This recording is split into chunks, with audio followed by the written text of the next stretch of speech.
आज हम शेयर बाजार की उन बड़ी हलचलों पर बात करेंगे जिन्होंने निवेशकों को सोचने पर मजबूर कर दिया है। आज की वीडियो में हम जानेंगे, क्या वोडाफोन आइडिया का मुश्किल दौर अब खत्म होने वाला है? क्यों रिकॉर्ड मुनाफा कमाने के बावजूद वेदांता का शेयर गिर गया? और स्विगी जैसे बड़े नाम में निवेश करने वालों को एक ही दिन में भारी नुकसान क्यों झेलना पड़ा? ये वीडियो केवल खबरों पर आधारित नहीं है। ये वीडियो तथ्यों, आंकड़ों और बाजार की मानसिकता पर आधारित है। इस वीडियो में हम 4 बड़े स्टॉक्स का पूरा गहराई से विश्लेषण करेंगे। वीडियो के अंत तक बने रहिए, क्योंकि हर हिस्से में निवेश से जुड़ी एक महत्वपूर्ण सीख छिपी हुई है। सबसे पहले बात करते हैं वोडाफोन आइडिया की। आज बाजार में वोडाफोन आइडिया का नाम सबसे ज्यादा चर्चा में रहा। बिना किसी बड़ी आधिकारिक घोषणा के इस शेयर में अचानक तेजी देखने को मिली। निवेशकों के मन में एक ही सवाल था, आखिर ऐसा क्यों हुआ? सोशल मीडिया प्लेटफॉर्म्स पर यह चर्चा तेजी से फैलने लगी कि बजट 2026 में सरकार टेलीकॉम सेक्टर के लिए कोई बड़ा राहत पैकेज ला सकती है। कुछ लोग इसे मेगा रिलीफ पैकेज बता रहे थे, लेकिन शेयर बाजार में अफवाह और सच्चाई के बीच बहुत बड़ा अंतर होता है। वोडाफोन आइडिया की सबसे बड़ी समस्या है एडजस्टेड ग्रॉस रेवेन्यू, जिसे AGR कहा जाता है। सुप्रीम कोर्ट के फैसले के बाद कंपनी पर सरकार का बहुत बड़ा बकाया है। कंपनी चाहती है कि AGR की गणना में सरकार कुछ राहत दे। अगर सरकार करीब 20 से 50 हजार करोड़ रुपए की राहत देती है, तभी कंपनी के पास नेटवर्क विस्तार और निवेश के लिए पर्याप्त पैसा बचेगा। जब तक दूरसंचार विभाग की तरफ से कोई लिखित और आधिकारिक फैसला नहीं आता, तब तक वोडाफोन आइडिया लॉन्ग टर्म निवेश के लिए सुरक्षित स्टॉक नहीं माना जा सकता। फिलहाल ये शेयर केवल ट्रेडिंग के लिए ही उपयुक्त है। अब बात करते हैं फार्मा सेक्टर की। हाल के दिनों में फार्मा सेक्टर में अचानक मजबूती देखने को मिली। इसकी वजह है सरकार का एक अहम फैसला।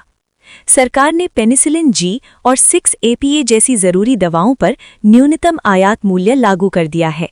इसका सीधा मतलब ये है कि अब विदेशों से बेहद सस्ती दवाएं भारत में नहीं बेची जा सकेंगी। इस फैसले से भारतीय फार्मा कंपनियों को सीधा फायदा मिलेगा। औरोबिंदो फार्मा इन दवाओं का बड़ा घरेलू उत्पादक है। जैसे ही आयात महंगा हुआ, घरेलू कंपनियों की कमाई बढ़ने की संभावनाएं तेज हो गईं। अगर तकनीकी विश्लेषण की बात करें तो 1210 से 1220 की रेंज एक बड़ा अवरोध क्षेत्र है। अगर स्टॉक अच्छे वॉल्यूम के साथ इस स्तर को पार करता है तो आगे 1300 तक के स्तर देखे जा सकते हैं। नीचे की ओर 1170 एक मजबूत सहारा माना जाता है। अब बात करते हैं वेदांता और हिंदुस्तान जिंक की। वेदांता ने अपने इतिहास के सबसे अच्छे नतीजे पेश किए। रेवेन्यू भी रिकॉर्ड रहा और मुनाफा भी रिकॉर्ड रहा। इसके बावजूद शेयर में गिरावट देखने को मिली। शेयर बाजार हमेशा भविष्य को देखता है, बीते हुए नतीजों को नहीं। बाजार को पहले से अंदाजा था कि वेदांता के नतीजे मजबूत होंगे। इसी वजह से पिछले 3 महीनों में शेयर पहले ही काफी चढ़ चुका था। जैसे ही नतीजे आए, बड़े निवेशकों ने मुनाफा वसूली शुरू कर दी। इसे बाजार की भाषा में खबर पर बिकवाली कहा जाता है। इसके अलावा चीन की अर्थव्यवस्था में सुस्ती और चांदी की कीमतों में गिरावट ने मेटल सेक्टर पर दबाव बनाया। मेटल शेयर हमेशा वैश्विक कमोडिटी चक्र पर निर्भर करते हैं।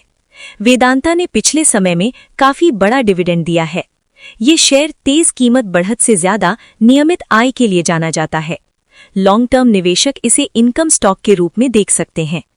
अब बात करते हैं स्विगी की। स्विगी के शेयर में एक ही दिन में करीब 7% की गिरावट आई है।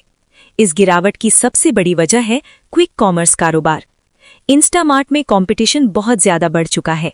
ब्लिंकिट और ज़ेप्टो जैसी कंपनियां भारी नुकसान उठाकर मार्केट शेयर बढ़ाने की कोशिश कर रही हैं। इसका असर मुनाफे पर सीधा पड़ रहा है। कई बड़े ब्रोकरेज हाउसेज ने स्विगी की रेटिंग कम कर दी है। कारण साफ है, फंड जुटाने के बावजूद कंपनी अभी तक मुनाफे का स्पष्ट रास्ता नहीं दिखा पाई है। विश्लेषकों के अनुसार 310 से 315 का स्तर आने वाले समय में काफी अहम रहेगा। जब तक कंपनी घाटा कम करने की ठोस योजना सामने नहीं लाती, नई खरीदारी जोखिम भरी मानी जाएगी। अब इस वीडियो का निष्कर्ष समझते हैं। पहली सीख ये है कि अफवाहों के आधार पर निवेश नहीं करना चाहिए। दूसरी सीख ये है कि सरकारी नीतियों का सीधा असर पूरे सेक्टर पर पड़ता है। और तीसरी सीख ये है कि अच्छे नतीजों के बाद भी मुनाफा वसूली हो सकती है। आपका इस पर क्या विचार है? क्या स्विगी आगे चलकर वापसी कर पाएगा या क्विक कॉमर्स एक बबल साबित होगा? कमेंट सेक्शन में अपनी राय जरूर लिखें। ये वीडियो केवल शैक्षणिक उद्देश्य के लिए है। निवेश करने से पहले